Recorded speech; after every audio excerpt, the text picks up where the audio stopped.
Welcome student. आज हम Subhash English school की ऑनलाइन क्लासेस में आपका स्वागत है। आज हम कक्षा छठी की संस्कृत का प्रथम पाठ पढ़ेंगे जिसका नाम है शब्द परिचय। शब्द परिचय में आपको पढ़ना है स्वर, व्यंजन और संयुक्त व्यंजनों के बारे में। तो इसका सबसे फर्स्ट में है अश्वः। तो अश्व का मतलब होता है घोड़ा। फिर है आम्रम।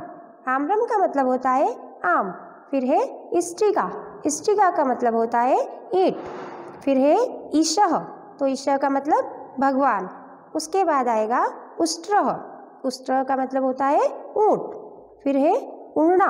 उर्णा का मतलब क्या होता है ऊन। ऊन को कहते हैं उर्णा। फिर है ऋषिः। तो ऋषि को कहते हैं ऋषि। फिर है एणः। एणः का मतलब होता है हरिण। हिरण को संस्कृत में एणः कहते हैं। फिर है ऐन्द्रजालिकः। ऐन्द्रजालिकः का मतलब होता है जादूगर। जादूगर को क्या कहेंगे? ऐन्द्रजालिक। फिर है ओष्टो। ओष्टो का मतलब होता है ओट। फिर है औषधम। औषधम का मतलब होता है दवाई। फिर हम व्यंजनों के बारे में पढ़ेंगे। तो व्यंजन में सबसे प्रथम में आएगा कमलम। कमल का फूल को संस्कृत में क्या कहेंगे? कमल, कमलम। फिर आएगा खड़गः।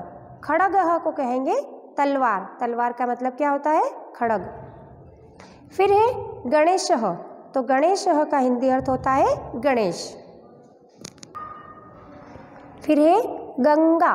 गंगा का मतलब गंगा नदी। फिर है घटः। घटः का मतलब होता है घड़ा। फिर आएगा चक्रम। चक्रम का मतलब चक्र।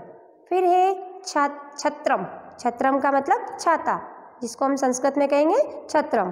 फिर है जलयानम। जलयानम का मतलब होता है जहाज। जो जल में जो यान रहता है उसको कहा जाता है जलयानम, हिंदी में जिसको बोलेंगे जहाज।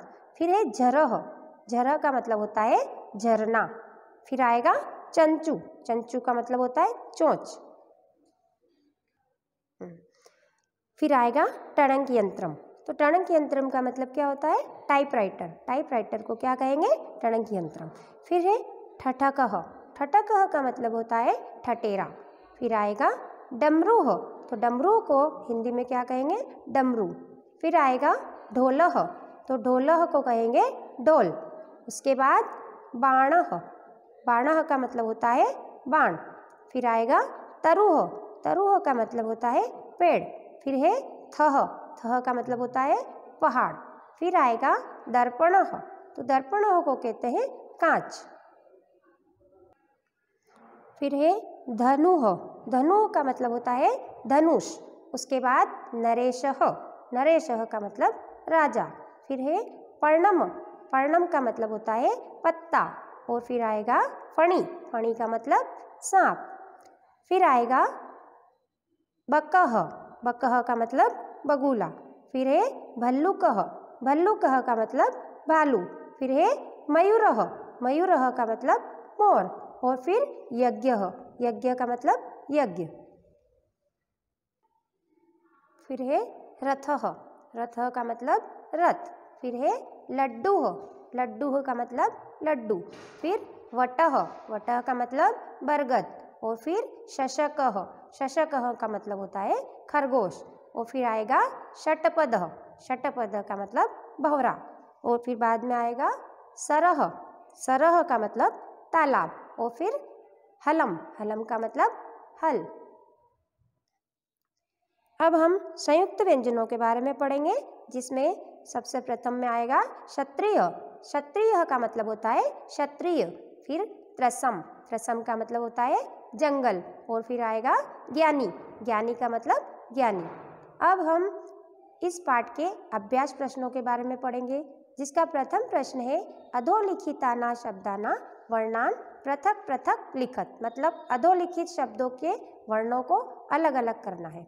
तो इसके उदाहरण के तौर पे आएगा मयूरा। तो मयूरा को अपन अलग कैसे करेंगे?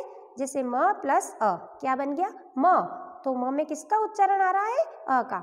उसी तरह से य प्लस उ। तो य में किसका आया? उ का। और र प्लस अह।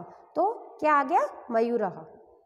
फिर आएगा सेकंड में चटकाः। तो चटका का कैसे बनाएंगे? च प्लस अ और फिर ट प्लस अ और फिर क प्लस आ, तो क्या बन गया पूरा शब्द चटका। उसी तरह से नरेशः, तो नरेशः को कैसे बनाएंगे, न प्लस अ, है ना, तो ये बना न, फिर र प्लस ए, न फिर रे, और फिर श प्लस अ, तो पूरा शब्द क्या बन गया, नरेशः। अब इसका सेकंड क्वेश्चन आएगा, रिक्त स्थानानि पूरयत, मतलब इसके फिलअप को फिल करना है। तो इसका उदाहरण के तौर पे आएगा दर्पण, तो उसी तरह से आपको कैसे फिल करोगे, जैसे दर और पण, जो बीच वाला प लिखा है इसको फिल करना है, तो पूरा शब्द क्या बन जाएगा, दर्पण। इसी तरह से जलयानम, इसमें ल को फिल करेंगे। फिर है शशकः, तो इसमें शश लिखा हुआ है और कह आपको फिल करना है। फिर है गणेशः, तो गणेश में भी ग लिखा है, श लिखा है और उन्हें आपको फिल करना है। उसी तरह से चक्रम, चक्रम में आपको च फिल करना है और इष्टिका में आपको इष्टि फिल करना है। और अब क्वेश्चन नंबर थर्ड वाला, वर्णमाला अनुसार क्रमेण स्थापित, मतलब वर्णमाला के अनुसार आपको क्रम में लिखना है, जैसे ऊर्णः, बकः, औषधम, हलम, सरः, मयूरः, रथः, आम्रम, घटः और कमलम। अब आपको वर्णमाला के अनुसार इस क्वेश्चन को पूर्ण करना है, तो कैसे लिखेंगे, सबसे पहले क्या आएगा, आम्रम, फिर ऊर्णः, फिर औषधम, फिर कमलम, और फिर घटः, फिर बकः, फिर मयूरः, फिर रथः, फिर सरः और फिर हलम। ये आपका लेसन कंप्लीट हो चुका है। ये आपको आपकी नोटबुक में, आपकी कॉपी में आपको राइट करना है। अब आप इसका होमवर्क नोट कर लीजिए। तो होमवर्क में क्या करना है आपको, प्रश्न नंबर पहला है वर्णान पृथक पृथक पृथक पृथक लिखत, तो वर्णों को पृथक करके लिखना है, जैसे पत्रम को अलग करके लिखना है, दर्पण को लिखना है और घटः को लिखना है।